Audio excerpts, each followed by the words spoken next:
Hey everyone, and welcome back to Is That Brandon's TikTok account. So, in today's video, I'm going to be doing a review to episode 16 of I'm a Celebrity 2025. At the beginning of the episode, Lisa explained that she couldn't get over the letters.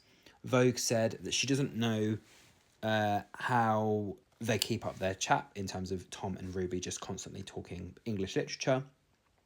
Ginge was asking people to not use their cups and spoons and then just kind of leave them in the evening, because obviously the ants and the crawlies are going to get all over that. So he basically just reminded people to actually, do something with them.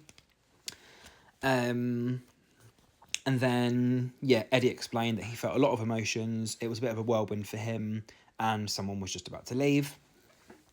And Ginge basically said he's here to clean, that's what he's going to do. But obviously, letting people know that they shouldn't be leaving things all over the place, making his job even more difficult than it already is. And then it was Eddie eliminated from the jungle. Jack said without Eddie, it's going to be quite dull and quiet. He was a massive support for him in the jungle. And Ginge explained they've lost somebody with character and morale. To lose him is sad, and Vogue added that she wasn't expecting Eddie to go either. The next game was called The Misfortune Tellers, and this was Ruby's trial. She said she hasn't done anything since tasting food, and she basically felt like she wanted to take this one on. She said that her psychic abilities are in tune, and I think the other the campmates agreed that, that's fine for her to go for it. She went and met Ant and Dec, and they basically explained to her that there were 6 misfortune machines, and all she had to do was release the stars to get 10 stars for camp, and she said she wanted to try and get 10 and no less than 10. She said that she's the queen of the jungle and she can't let everybody else down. And basically what she had to do was put her hand through the little hand machines after the fortune was read, and obviously then remove the star. So, for example, the first one, it says a win will have you in a spin. So the first one was for her to spin a star while there were blue-tongued lizards in there. Second one, her future was slippery, so that one had eels. In the third one, it said you'll feel like you've been trapped in a maze. So that was green ants. She had to basically get the stars out of a maze for that one. The fourth one was you'll counter yourself with a web of strangers, i.e. spiders. And then for the fifth and sixth lot of stars, she had to sit in the machine with cockroaches and mealworms, untie one of the strings which had the stars on, and obviously have all these things thrown down on her. And then the second star in that in those 2 boxes was to use one of her 30 different keys to unlock a crystal ball, which obviously got the second star. So in the end, she did all right. She got the first 4, and then I think she got one of the ones towards the end, but she only got 5 out of 10, which, to be fair, is still half of a family meal, so it's not awful. But, she kind of felt like she was disappointed. But she said, I'm sick, that I couldn't do it. I've never felt this bad before. And Jack and Lisa began doing some weird acting, pretending that Ginger's ears were like mouths. And Ginger explained that if it entertains people, then so be it. Ruby said that she's not eating anything for dinner. Obviously, she felt bad she didn't get all 10 stars, and she was happy to eat the beans. And Shona explained that Ruby didn't need to feel bad. She did what she did, and she managed to at least bring something back for camp. Ginger also questioned why people were eating rice out of cups, saying that eating out of cups and containers, changing their items, means that they have a lot more to clean.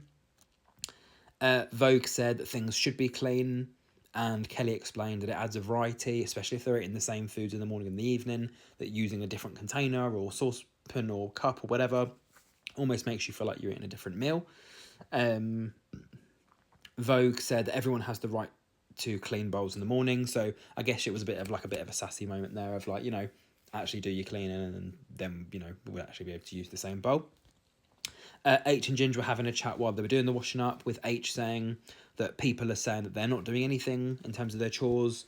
And, sometimes in terms of the battles, you have to lose some battles. So, just get on with the washing, don't complain about it, and, just let people see the truth.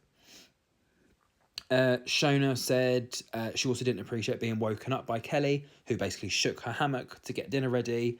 And, she also added that Kelly could have put the beans on herself if she wanted them that badly. The next game was Kev's Deals on Wheels. This was for Kelly, H, and Ginge, and this is where it got a little bit spicy. So Ginge explained the challenge seemed quite straightforward, but that's usually the ones that are the most difficult. And Kelly said that she wanted to get a little routine going. Basically, what they had to do, they had this milk canister of like Kev's milk, and they basically had to get buckets of this out of date milk, chuck it into the carton, and then also kind of use themselves as barriers to close off the holes, because obviously there was holes in the bottle. Yeah, it was a bit of a weird mission. Eventually, they were putting their head on the gaps of the carton, so there was just a lot going on, but they did manage to do it after a lot of laughing and spilling milk. And then I think H, when he chucked it, he ended up chucking half of it on Kelly's face. So yeah, it wasn't great, but they did all right in the end. And then the question for the camp was, which of these school jobs has Ginge done? Has he been a lollipop man? Has he been a dinner lady? Or has he been a caretaker?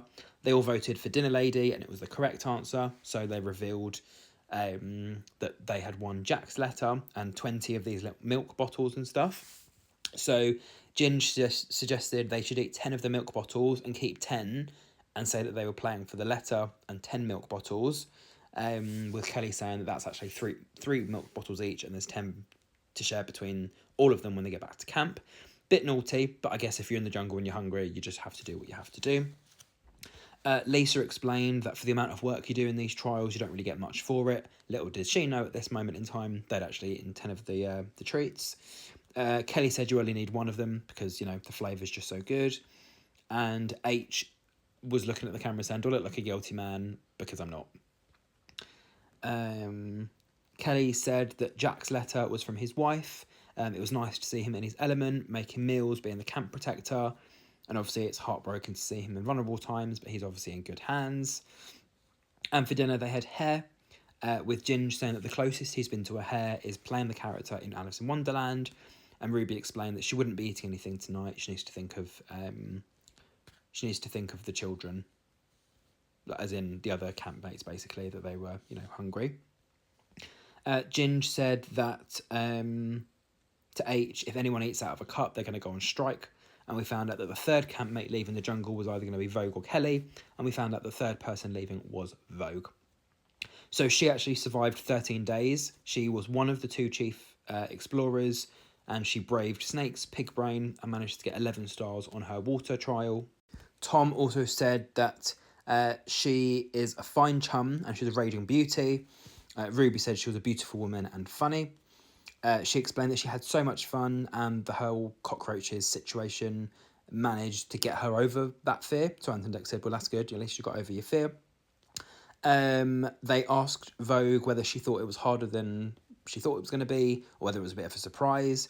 And she said the hunger got to her the most. And obviously everyone surprisingly wanted to do the trials, because I think, if you're just sitting in camp all day, you don't really feel it. You just don't really feel like anything's going on. So actually, if you're going out doing those trials, your adrenaline makes you want to do it, makes you want to win for the rest of the team.